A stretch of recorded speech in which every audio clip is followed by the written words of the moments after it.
conflict and cooperation from the perspective of international relations. Critical writing. In the current essay, the concepts of conflict and cooperation will be presented and discussed. They will be addressed in terms of whether we are a species doomed to self-destruction, as McNamara suggested, or human beings who have chances for peaceful coexistence. The present paper's central argument is rooted in the neorealism theory of international relations that implies that states' behavior heavily depends on the structure of the global system. Thus, it can be said that human beings will not lead the world to destruction, as McNamara stated, as the modern international system has a significant number of institutions to confront it. Conflict versus cooperation in international relations. The concepts of conflict and cooperation go along with all periods of the history of international relations. However, today, to be more accurate, at the end of the 20th century, an essential shift in world politics could be observed. War and conflicts are not any longer seen as private issues of the states involved, but rather as international conflicts. It means that there is a threat to collective world peace, and international organizations, such as the United Nations, fight for the settlement of such conflicts.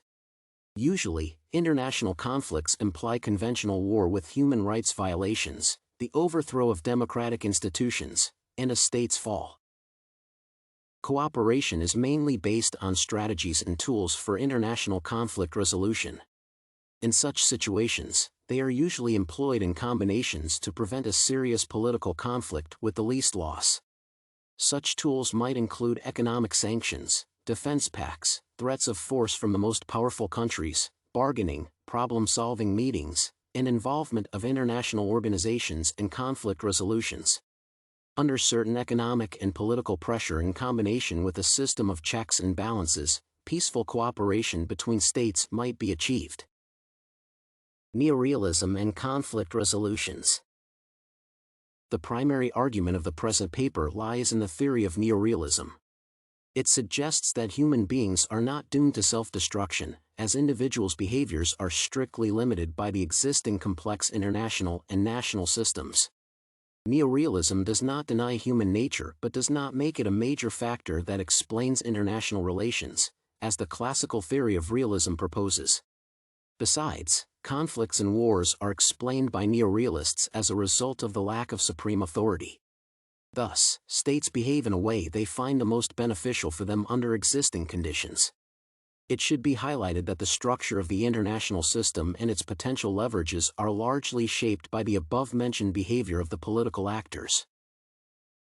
McNamara's statement and its further discussion. McNamara was an American Secretary of Defense during the Cold War, and he is well known for his statement that human beings as species are doomed for self-destruction. The above-presented view on the current state of affairs in international relations refutes McNamara's argument. Nowadays, the world does not depend on an individual's behaviors but rather on international mechanisms. Thus, the existing economic and political pressures and the system of checks and balances help avoid the self-destruction of the world. Conclusion. In conclusion, it should be stated that the present paper addressed and discussed the concepts of conflict and cooperation.